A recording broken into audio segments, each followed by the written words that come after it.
Hello everyone! I know that it's been quite some time since I've uploaded, but I have been incredibly busy with my son and college and being in a scholars program at my school, which has been such an amazing experience. I do plan on getting back into making videos soon. So for now, I have a presentation that I gave through my school's scholars program, and it is about female Civil War spies. And I wanted you guys to have a chance to see it and enjoy it. And can you believe I'm actually getting ready to graduate from college? I have one more semester left and I'm kind of freaking out. I will have graduated undergrad in December of this year. It's scary. I hope that you guys can forgive my nervousness in it. I do a lot better on camera than I do speaking in front of groups, which is a little bit of a problem since I'm wanting to either go into museum work or become like a history professor. So I'm gonna have to really try to get over that. So that's what I've been up to. Been so focused on school nonstop. This is the first summer that I have planned to have off of school since I started in 2019. I also, double majoring and all that. So it's been a little bit complicated and pretty stressful, along with the fact that Bug had started preschool as well. So we're going through it, but we're making it. Yeah. Oh, and whenever I start to make the new videos, I'm not going to say that they're going to be uploaded weekly because I'm going to be doing, like I usually would do with makeup and history. This is just a kind of video to make until we get our filming area set back up. So we had to do some rearranging and everything because it looks like a bomb went off in here. So until we get that, you may get a couple voiceover videos, but I do plan on visiting some of West Virginia's battlefields and going to different locations, and potentially in the future going to visit the burial sites of the presidents. That is on my bucket list, and hopefully I can get started on that this year. So I hope you guys have a wonderful day, and thank you for watching, and I hope you enjoyed the presentation. I'll see you soon. Bye. The Legacies of Two Female Civil War Spies, and I was mentored by Dr. John. On a warm day in 1856, Alan Pinkerton was greeted by a young woman who he assumed was searching for clerical work. He was astonished when she replied she wished to become a detective. It is not the custom to employ women. Kate took it in stride and said, "A woman would be able to befriend the wives of suspected criminals and gain their confidence. Men become braggarts when they are around women who encourage them to boast. Women have an eye for detail and are excellent observers. She would become the first female detective in the United States." The main topics pertaining to women in the history of the United States are usually related to women's suffrage, feminism, and reproductive rights, but women have shown a want and a desire to be involved in politics and warfare, extending even beyond, or even prior to the American Revolution. Prior to the 1860s, tensions in the nation were boiling over. A major contributor was the Fugitive Slave Act, in which escaped slaves were forcibly returned to their enslavers, regardless of whether they had escaped to or captured in free or slave states. Another part of this growing problem was the Kansas and Nebraska Act, in which voters in Kansas and Nebraska territories were to decide whether slavery would be expanded there or not. This resulted in an outbreak of skirmishes as outsiders flooded the area to sway the vote in their favor. The violence it wrought was absurd, leading this period to be called Bleeding Kansas. Appalled, Senator Charles Sumner gave an impassioned speech pertaining to the events titled "The Crimes Against Kansas." After verbally assaulting Senator Andrew Butler, insulting his inability to speak due to a stroke, Representative Preston Brooks, a relative of Butler, nearly beat Sumner to death with a cane on the Senate floor. By the time Lincoln was elected in 1860, the United States had fractured. While nearly everyone knew an intense conflict was on the horizon, no one expected exactly how violent and transformative the Civil War was going to be. Many Americans were elevated in status in that area, such as General Thomas Stonewall Jackson, the intelligent but complicated General George B. McClellan, the legendary Robert E. Lee, and future United States President Ulysses S. Grant. However, a significant section of those who fought within the bloody conflict were spies and committed acts of bravery similar to the illustrious soldiers and generals, yet they are not nearly as often discussed as they deserve to be. To narrow this notion further, female spies were at the core of espionage operations on both sides of the conflict. Two very prominent figures rose from the ranks of socialites to that of spy masters. Elizabeth Van Lew was a member of a high-ranking family within Richmond society, and Rose O'Neal Greenhow was one of the most famous Washington, D.C. socialites of her time. Now, this project uses diaries, autobiographies, and contemporary newspaper articles as primary source materials, as well as secondary sources in the forms of biographies and collections on female espionage. The purpose of this study is to understand why Van Lew and Greenhow felt driven to participate in one of the most dangerous fields in warfare, and to also examine some of the tactics that they utilized. It also analyzes the impact they had on the American Civil War and the lasting impact they had on American history and culture.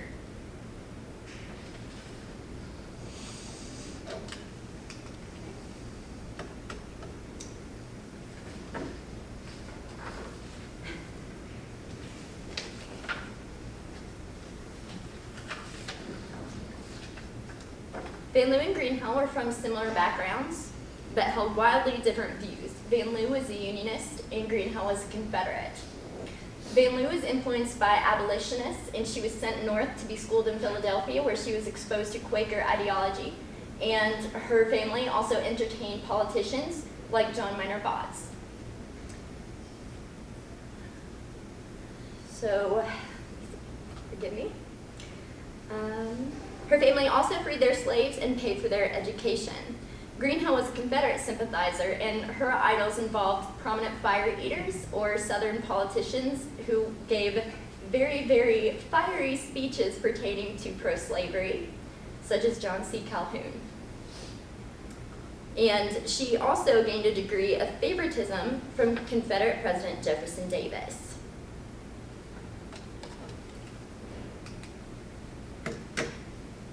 Van Lew's espionage career began in 1862, visiting Union soldiers in prisons and hospitals to extend human kindness.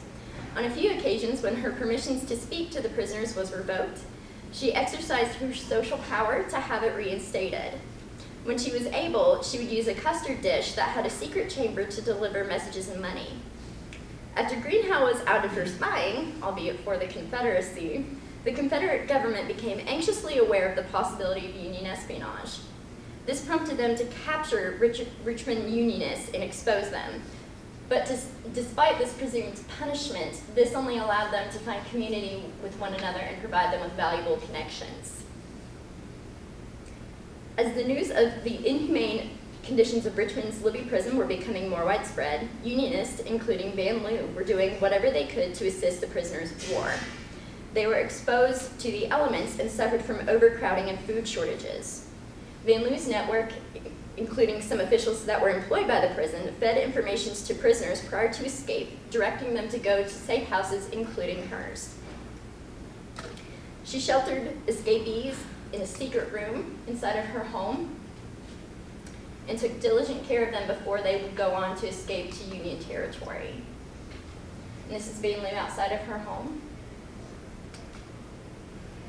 And this is a photo of the secret room in which she kept Unionists. Van Lew also employed an educated former slave of the family in her espionage tactics named Mary Jane Richards, who was placed in the Confederate White House. Under the guise of illiteracy, Richards was able to gain access to classified information and feed it to their associates. By her teenage years, Greenhow had become close with Dolly Madison, the wife of President James Madison, and was connected deeply in Washington, D.C.'s social scene. In the war's infancy in 1861, she sent 2 ciphered dispatches to General P.G.T. Beauregard detailing the Union forces' plan of attack in Manassas. This was done by sewing a silk purse into the hair of one of her young associates and allowed her to escape suspicion. This information was later vital to the Confederate victory at the First Battle of Bull Run. Her espionage style was more brazen than Van Loo's, with associates watching her home in case they were needed.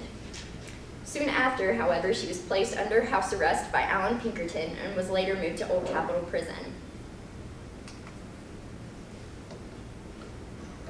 As the war was moving towards its conclusion, though many were unsure as to which faction victory would go to, so did their activities. After being released, Greenhow would travel to Europe as sort of a Confederate ambassador on behalf of Jefferson Davis.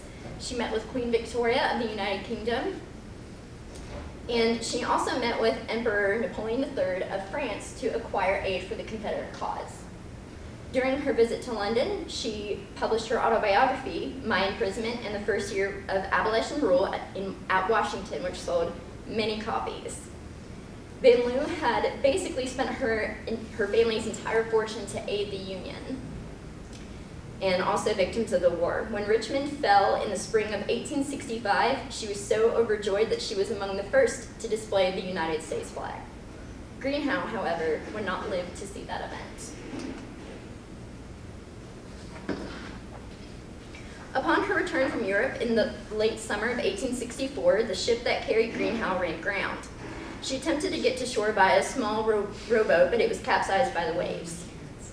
Weighed down by $2,000 in gold sewn into her clothing, she drowned off the coast of North Carolina and was later buried with full Confederate military honors.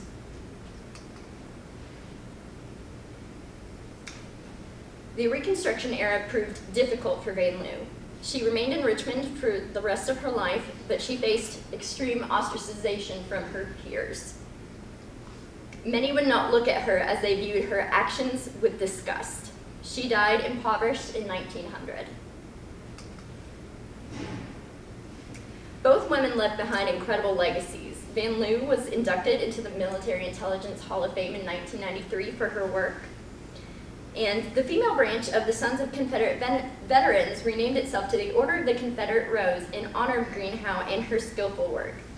They have both been written about in numerous books, including a research-based novel, Liar, Temptress, Soldier, Spy by Karen Abbott, which follows the careers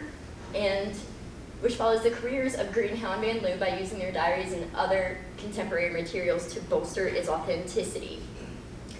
They've also been portrayed in a plethora of movies and television shows, though Greenhow appears to be more popular due to her more loose cannon type of personality. Her openness and her thoughts pertaining to Lincoln, the Union, and perceived incompetence of Union forces is another thing that she's often remembered for. In her memoir, she calls Lincoln Satan and declares him a tyrant. She does not shy away from her biting critiques of him. Van Loo is often viewed as being more withdrawn to Greenhow, who is known as Wild Rose. This does appear to be the case based on evidence presented in available sources, but she was just as cunning, if not even more so, than Greenhow. Most of her work was done quietly, and she frequently destroyed her correspondence to protect herself and those involved in her spying. Van Loo is remembered for her charity, especially in assisting the nation and the people she so dearly loved. So each of them had a direct influence on the Civil War, especially Greenhow, as her actions directly gave the Confederate cause some credibility to their immediate victory. Both of them contributed to the advancement of women in the military and intelligence fields, as their work kind of made people reevaluate how women were viewed in the time. They have both attained a level of popularity in Civil War media, but it's been a little bit less than in mainstream American culture. Though both of them seem to be somewhat forgotten overall in the grand scheme of American history and culture, they're both very deserving of remembrance for what they've done.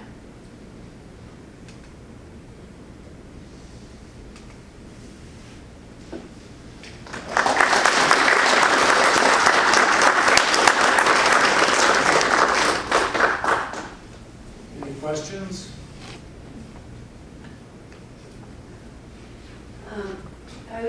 struck when you mentioned about like the custard bowl with a secret container in it.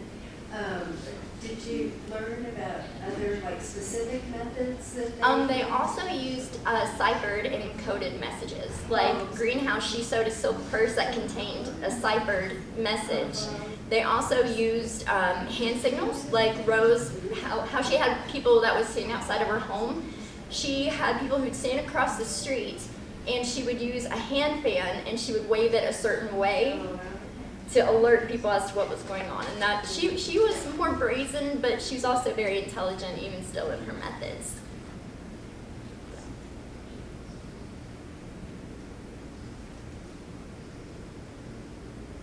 Are you planning on pursuing this Yes. type of research going Yes. forward?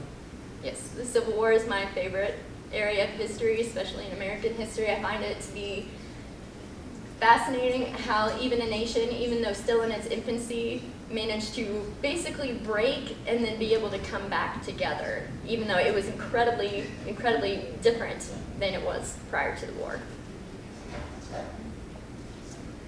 Any other questions? Thank you.